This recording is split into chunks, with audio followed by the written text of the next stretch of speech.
Hello, আসসালামু আলাইকুম everyone. কি অবস্থা সবার? আশা করি সবাই অনেক অনেক ভালো আছেন। তো আজকের এই ভিডিওতে আমি আপনাদেরকে জানাবো আজকে কি পরিমাণ পাসপোর্ট ঢাকা ভিএফএস গ্লোবাল থেকে ডেলিভারি দিচ্ছে এবং কি পরিমাণ পাসপোর্ট জমা হচ্ছে। আপনারা হয়তোবা ইতিমধ্যে আমার শর্টস ভিডিও দেখেছেন, সেখানে আপনারা হয়তোবা দেখেছেন যে গণহারে মানুষ ঢাকা ভিএফএস গ্লোবালে জমায়েত হচ্ছে তাদের পাসপোর্ট গুলো জমা দেওয়া এবং ডেলিভারি নেওয়ার জন্য। তো এই যে এত এত পাসপোর্ট মানুষ এসেছে, তা আসলে কি পাসপোর্ট ডেলিভারি বেড়েছে কিনা সেই বিষয়টা জানানোর চেষ্টা করবো এবং এর পাশাপাশি গতকালকেও কিন্তু পাসপোর্ট ডেলিভারি হয়েছে প্রচুর পরিমাণে। সেই বিষয়ে বিভিন্ন তথ্য আপনাদেরকে জানানোর চেষ্টা করব এবং এর পাশাপাশি পররাষ্ট্র মন্ত্রণালয় থেকে আমাদের যে সুখবরটা দেওয়া হয়েছে সেই বিষয়টাও তুলে ধরার চেষ্টা করব। তো সবাইকে অনুরোধ করবো ধৈর্য ধরে সম্পূর্ণ ভিডিওটা দেখবেন। আশা করি আপনারা সম্পূর্ণ বিষয়গুলো জানতে পারবেন। তো চলুন বেশি কথা না বাড়িয়ে ভিডিওর মূল আলোচনায় চলে যাই। যারা এখনো পর্যন্ত আমাদের ইউটিউব চ্যানেল এবং ফেসবুক পেজটি সাবস্ক্রাইব এবং ফলো করেননি, অবশ্যই আপনারা আমাদের ইউটিউব চ্যানেলটি সাবস্ক্রাইব করে রাখবেন এবং ফেসবুক পেজটি ফলো করে রাখবেন। তাহলে আপনারা সবার আগে যে কোনো আপডেট ছাড়া মাত্রই আপনারা জানতে পারবেন। তো চলুন ভিডিওর মূল আলোচনায় যাওয়া যাক। ফার্স্টে আমরা আজকের যে পাসপোর্ট ডেলিভারি আপডেট সেটা আপনাদেরকে দিয়ে দিই। দেখেন, আজকে ঢাকা বিএফএস গ্লোবালে সকাল থেকেই আমরা প্রচুর পরিমাণে মানুষের সিরিয়াল দেখতে পাচ্ছি এবং যারা আসতে পারছে বা যারা পাসপোর্ট গুলো নিতে পারতেছে, জমা দিতে পারতেছে, সবাই কিন্তু ভাগ্যবান। কারণ হচ্ছে এই যে 23 তারিখে আমাদের যে কর্মসূচি হয়েছে বা আন্দোলন হয়েছে, তার প্রেক্ষিতেই কিন্তু ভিএফএস গ্লোবাল থেকে বা ইতালি এম্বাসি থেকে এই যে অধিক পরিমাণ পাসপোর্ট ডেলিভারি দিচ্ছে বা জমা নিচ্ছে, এটা কিন্তু তারই একটা সুফল। অনেকেই বলেছিলেন যে আন্দোলন করে কি হবে বা এটা না করেই বা কি হবে। দেখেন, আপনি যদি না করতেন তাহলে ওই যে তারা যেভাবে 100 পাসপোর্ট ডেলিভারি দিয়েছিল, প্রতিদিন তারা 70, 80, 100 এরকম দিনে দিনে এটা আরো কমতো। কারণ আমি তো কোনো প্রতিবাদই করতেছি না, তাহলে তাদের পাসপোর্ট ডেলিভারি কমিয়ে দিলেই সমস্যা কি যায় আসে। কিন্তু এই যে দেখেন, এখন আমরা যে প্রতিবাদটা করেছি যার কারণে আমাদের পাসপোর্ট ডেলিভারি এবং জমার পরিমাণ কিছুটা হলেও বৃদ্ধি পেয়েছে।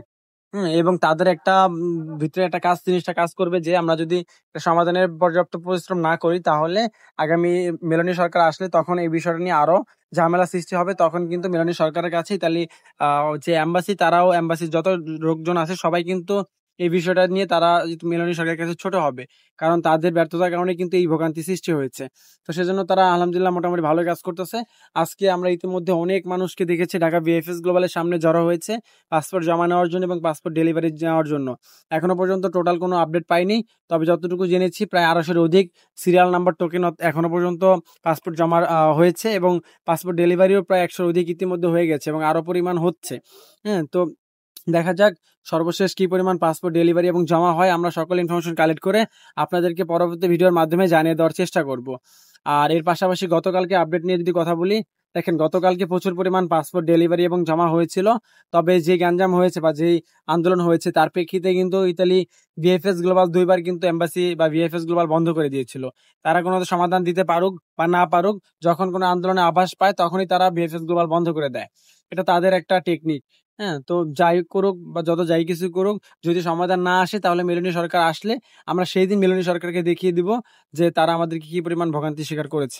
আর আমাদের আন্দোলনের প্রেক্ষিতে কিন্তু কোনো সমাধান এবারকে দেয়নি। প্রতিবারই কিন্তু ভিএফএস গ্লোবাল থেকে একজন আসে বাটপার বা ইতালি এম্বাসি থেকে একজন বাটপার আসে যে আমাদেরকে 2 মাস বা 1 মাস সময় আমাদের থেকে চায়। কিন্তু এবার কোনো বাটপার আসেনি। এবার কাজ বাংলাদেশ পররাষ্ট্র মন্ত্রণালয়ে গিয়েছিল ইতালি ভিসা ভুক্তভোগীরা এবং ইতালি বাংলাদেশ পররাষ্ট্র মন্ত্রণালয় থেকে ইতালি যে এম্বাসি তাদের সাথে বৈঠক করার একটা আহ্বান আমাদেরকে জানানো হয়েছে যে তারা তাদের সাথে যোগাযোগ করবে, বৈঠক করে সেই বিষয়ে আমাদেরকে জানাবে।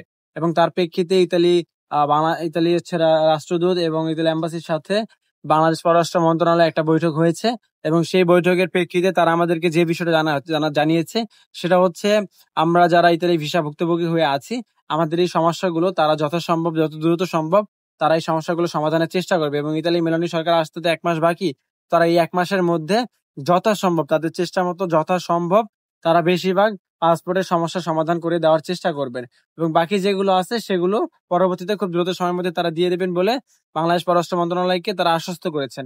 দেখেন, এখন আমাদের হাতে তো আর কিছু করার নেই। তারা আমাদেরকে বলেছে এখন যদি তারা না দেয় তাহলে আমাদের মাঠে নামা ছাড়া আর কোনো উপায় নেই। তো আমরা এই 1 মাস দেখি যে তারা কি করে। যদি কোনো সমাধান নাই আসে বা তারা সেই পরিমাণ পাসপোর্ট ডেলিভারি নাই দেয় তাহলে আমাদেরকে আবারও মাঠে নামতে হবে, এতটুকুই বলতে পারি। আর এছাড়া আমাদের হাতে তো কিছু করার নেই। তো যাই হোক, এই ছিল বাংলাদেশ পররাষ্ট্র মন্ত্রণালয়ের সাথে ইতালি হচ্ছে যে এম্বাসি তাদের সাথে বৈঠক। আর এর প্রেক্ষিতে গতকালকে কিন্তু পাসপোর্ট ডেলিভারি হয়েছে বলেছিলাম। গতকালকেও মোটামুটি ভালোই পাসপোর্ট তারা ডেলিভারি দিয়েছে। বিগত দিনগুলোর তুলনায় পাসপোর্ট ডেলিভারির পরিমাণ অনেকটাই বেশি ছিল গতকালকে, এবং ঢাকা, সিলেট, চট্টগ্রাম ৩ বিএফএস গ্লোবালে আশানুরূপ পাসপোর্ট ডেলিভারি ছিল। আমরা যেহেতু ২ দিন বিএফএস গ্লোবাল বন্ধ ছিল এবং শুক্র, শনিও ২ দিন বন্ধ ছিল। তো তারপরে রবিবারে খোলা থাকবে কিনা সেই বিষয়ে একটু শঙ্কায় ছিলাম।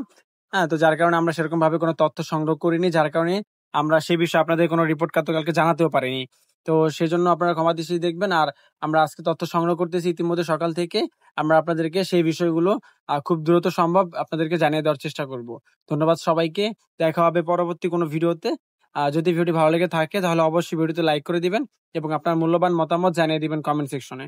ধন্যবাদ সবাইকে। আসসালামু আলাইকুম।